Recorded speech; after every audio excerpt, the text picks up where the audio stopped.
Good evening. My name's Tim Walters.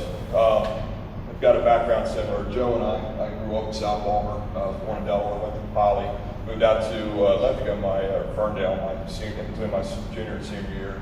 Graduated from Andover High School, married my high school sweetheart. We 29 years next month. I have 3 grown children who all went through the public school system here, and I have 3 grandchildren. And one of them just started at the school that my wife went through. I joined the Navy right out of high school. Became an explosive ordnance disposal technician at EOD Bomb Squad, and supported the last 10 years of my career. You'll hear a lot about constituent services. I was defending you all around the globe. So my last 10 years, I retired in 2005 and then had the special and unique privilege to join the Asymmetric Warfare Group and be a founding member. Our job was to transform the Army while at war. We worked directly for the Chief Staff of the Army, and we were very successful over 4 years of doing that. So I have a history of change. In my post-Navy career, I've been a program manager and project manager. I currently run a $40 million program in support of our intel community through the Army and through there the NSA. With that, I'm in charge of getting jobs. I've added almost 30 jobs in the last 2 years in the market that isn't growing. So I understand about job creation. I'm in charge of profit and loss. I've got to go find new work. I also do time cards, so benefits, things like that for my employees. So I understand all these things. I'm a son of Maryland. I went to Anne Arundel Community College, got my degree from the University of Maryland. You don't get more Maryland and more Linthicum. Both of my children have bought homes in Linthicum, and again, my granddaughter from my wife's side is 5th generation. So hopefully at the end of this night, I'll get your vote. Thanks. Given that over 40 House seats are being lost in the Northeast due to citizens leaving states with high taxes, is Anne Arundel County concerned with the constantly easing tax burden on its citizens? Erasing tax burdens on its citizens?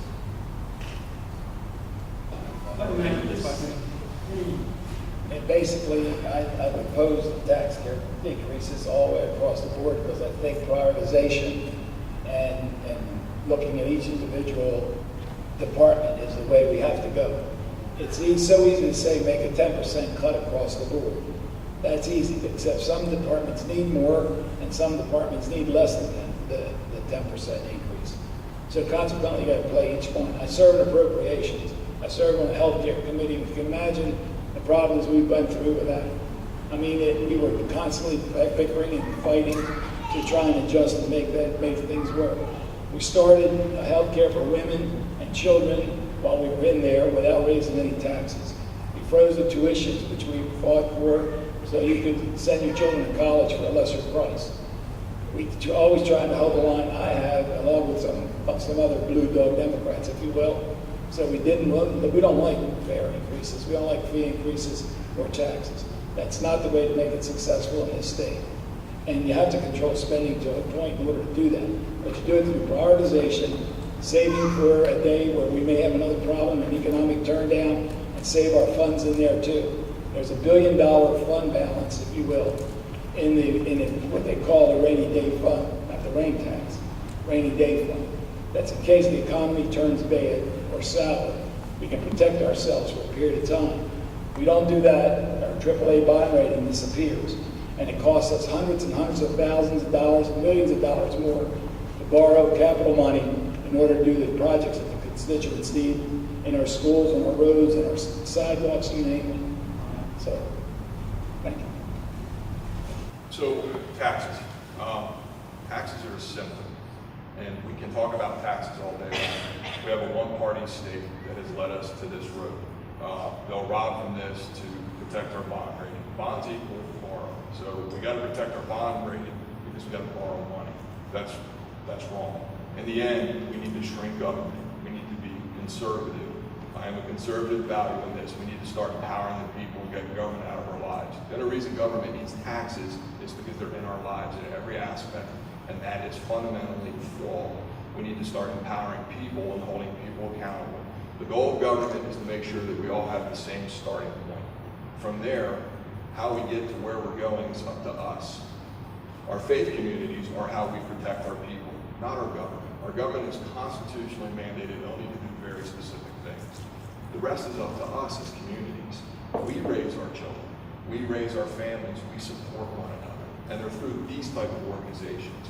Bottom line though, taxes have gone up because there has not been accountability, because we the people, we our faith communities have not held the one party state accountable for where they put us. They've owned all of this for over 100 years. So it's time for diversity. Diversity is also in the political realm. It can't be just a one-party state. We need to have another opinion in there and come back to the Senate. Thank you. Second question. Before you leave, Yes, sir. first of all, the governor brings the budget down. The House of Delegates and the Senate cannot add anything to that budget. They can only make cuts or readjust spending. That's the first criteria that you have to look at when you look at the budget. The second thing is, when you get into these different fees and things, the fee is set so the county would handle it. Whether they blew it or they did it right or did it wrong, that's a question that the citizens have to answer. We have a tax cap in Anne Arundel County as well. From the county's perspective, that's what they did to freeze the tax, so they wouldn't overtax the people who live here. So, to say that it's a blanket, that the House of Delegates or the Senate has an ability to change the budget. They cannot add a dollar to it. They can only take money away, and we do that every single year. Did it again this year. Like I said, do something with it and save it in case there's a problem, or you can let it go the way it is and then have a problem and create it down the road.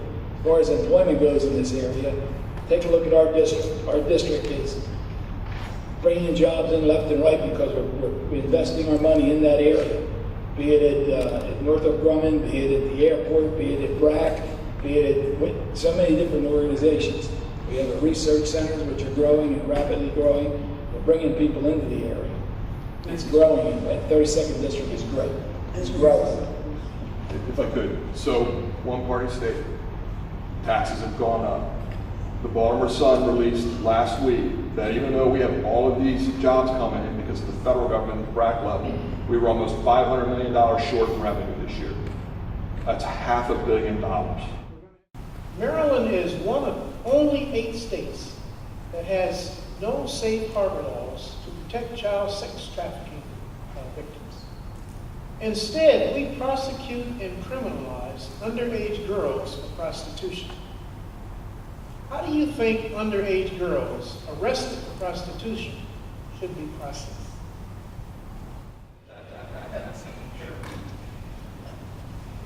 I worked 19 years in the state's attorney's office. So we worked on these programs, and we had halfway houses for some of the women that were and young ladies that were barely young ladies. They were in their 14, 15, 16-year-old, just reaching their maturity. And we had safe houses, and we tried to process that and went to the state and to the county as well in those days and tried to get a law passed. There's some things coming down this year that I understand it. And I've been more than happy to co-sponsor that bill because I think there's a definite need. We got to do something now. I just can't stand by and say, well, it's a terrible situation in my district. It's a terrible situation in my district you're aware of. It frightens me of what we're not aware of and how we're going to handle that. We've got to prosecute the cases. Everyone knows that. And they are prosecuting the cases. But again, it's part of it is just the psychological treatment that's going to be necessary, and sometimes the medical treatment that's necessary, and how we handle that. And that's trying to be put in place. And the state's attorney's office has saved the advocates in that area, for that particular district, our particular district, work on a daily basis with young ladies that have been brutalized. And I think I'd like to see that expanded, and I think that's easy enough to do. And we have great cooperation with the police department, especially in the north end of the county where we are, with the hotel system and the airport and the things that, the convenience for one of the perpetrators to act in our area. So I've been working with, I've been educated by the Family Research Center on this. I've been working with Araminta. This is a horrific problem. So the short answer, I would sponsor legislation to decriminalize, to stop them from their victims, first and foremost. It's females and males. But we collectively got to look at how are we establishing, it's human trafficking. It's not just prostitution. It's illegal immigration. It's being a sanctuary state for that. It's embracing a casino. Araminta has been told by the Baltimore City Police that the Horseshoe in Baltimore, the area around it, Baltimore City is seeing record numbers of girls, children being shipped from California to support the new prostitution market around the casino. We have one in our district. So we have to look at this from a multi-prong. What does money mean to us as a state? And what do our communities, what's important to them? We've got to crack this from a whole variety of different things. So it starts with taking care of that lady, or the young girl, but we've got to look at this, and we only look at this from a myopic view in one lane, and that's how we get these jams. We have a casino that now wants to build a hotel and put a convention center there. That's going to generate prostitution. So how do we crack that code? Nobody's talking about that, and we need to. How will you regain the confidence of the hard-working person when government at every level seems to be giving more away, say entitlements, and taxing the worker and companies more to do it? Most don't have a problem helping those who can't work or provide for themselves, but have real problems in giving to those who can't work or will. I think everyone wants to help people that are in need. Everyone wants to help people that are trying to make their way through life. We sponsor programs in workforce development. We try and get employment. We try and take in people that are on welfare and move them into working positions so they can become tax-paying citizens and be able to enjoy the fruits of their labor. We work our schools. We put money to invest in our schools. We take care of the children in our schools, and I'm like you, sir. I think the people that deserve it should be able to receive it. The people that don't, I can tell you quite frankly, when they come before our committees, they was questioned very deeply and they're cut out of the budgets, a lot of them. And that money is diverted somewhere else to needs, to feed the children in the schools that go to school hungry, instead of giving it away in terms of food stamps and doing things of that nature. You're just moving the run money around. And we believe like you, people that believe like me. Unfortunately, I'm one person. Anyone that tells you it's a leadership problem, that's nonsense. You can't do it by yourself. You need 71 votes in the House of Delegates to pass anything. On my committee, you need at least 19 votes. Okay, and you go out there, and if you don't have 19 people that believe like you do, it's not going to happen. And I could get up and make all the noise in the world about I believe this, and I ought to do this, and the leaders ought to do that. It doesn't work that way. Learn how the system works. I'd be more than happy to sit with you and go over it. Anything I can do to help you with that, let me know. I'm going to disagree. It is a leadership issue. We didn't used to be this way, and we are now. With more and more taxes, we're still helping people. People are still getting on those roles. It is addictive. We need to come together with a comprehensive solution set after analyzing the full problem. This is all a symptom of we've just de-legislated the family over the last 40 years. And this is the byproduct of that. We have to go back and figure out where that train went off its rail. But again, we can look at different things. Competition. We need to create a business environment that we don't have right now. Again, we have huge resources. Maryland had a business plan years ago that worked. They tied it to the federal government. That no longer works. We need to come to that realization, and we need to shift our Maryland business plan. And what do we do to bring jobs in? Ultimately, only a job keeps somebody off of welfare, not the state. They call it a safety net. What did Jesus go out and do? He grabbed fishermen. Fishermen use nets. Why do you use a net? Because you catch something and it can't get out. So we have to go back and look at this competition. Our school system. Here in District 32, we got a charter school that has broken the achievement gap. It's the only school in the state that does it. Again, competition forces change. We need diversity into the way we look at this at our leadership level. I got it. One person is one person. But David was one person. Solomon was one person. And that's how this works. You must have faith in the fact that you are getting things done. It's painful. And you work across the aisle. You keep going until you can. If not, then you're not the right person and we need to get somebody else. Leadership is very interesting. He summed it up by saying, you got to work together. You got to work with a whole bunch of other people. Okay, you have to depend on them, and you got to work with them by telling them what the change is and improving it. You just can't get up and say, oh, this is just horrible, and I'm going to tell you how it's going to get done. It doesn't work that way. I wish it did. If it did, I'd be president of the United States. You know, it's just not there. And you got to do it one piece at a time, one piece of information at a time, and you go ahead and you work with the other people in the other aisles. You can't just dig your heels in and say, it's not working, I'm not going to help you. And then get up and take credit for all these wonderful things that are happening and not happening. You know, we take responsibility for the good things, and the things that aren't so good, we don't take responsibility. That's the way we have to evaluate. And we ask you to evaluate us. Look at our records. See what we've done. See if we lived to our commitments. If we haven't, then vote for somebody else. You know, and I ask for votes. I ask for votes, and I tell you to base it on facts, on what I've done and what we've tried to do for the community and for the people that we represent. I don't ask you to vote for me because I'm a Democrat or a Republican or an independent. Just that simple.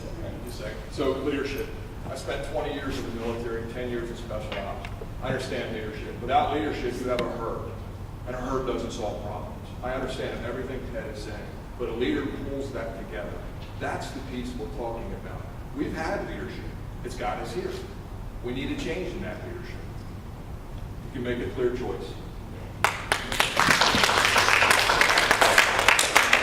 The Maryland Constitution's Declaration of Rights begins with these words. We, the people of the state of Maryland,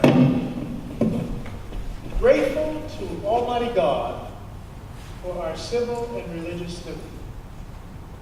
Please tell us why the citizens of Maryland should be grateful to Almighty God for our civil and religious liberty. So, with the exception of Sunday, because I usually have parking, I get there real early. I start every day in the book and I end the day in my knees. So, yeah, I'm blessed and I'm thankful for that. But to that question, I'm going to flip that back. That starts with disengagement, looking at us, you know, in the eyes. It's not us. It's this audience. It's our faith. It's our Christianity is under attack. Nowhere else in the country. Muslims are getting rights left and right. They're allowed to pray 5 times in school, yet we can't have our kids do that in the morning. They can't take a T-shirt in California with a cross on it. You can't even wear an American flag in some places. That's not us. That's you. It's the voters. It's becoming informed. I have to flip that back onto us as a church, as a universal church. It is up to us to make this change. It is up to us to get smart. It is up to us to vote. That is our change and our decision to make, not us up here. I'd like for you to tell us, each one of you, we'll give you 1 minute, to tell us what's the most significant thing that you want us to walk away from here tonight with about you. We don't remember anything else. So, again, no. Thanks for everybody, Grace Point. So you have a choice. It really comes down to that. We're where we're at today, a first generation that isn't better off than the ones before. That's historical. Where we're at, you have 2 choices. You have one side and another side. Both are great people. Both have the best intent. You have 50 years of combined experience on one side. You have new ideas on the other. It is about diversity across the board, to include political as well. We need new ideas, new solutions, and to look at problems from a new way. In the end, I'm wanting you. So I ask for your vote, and come talk to me when we're done. Again, thanks, Grace Point.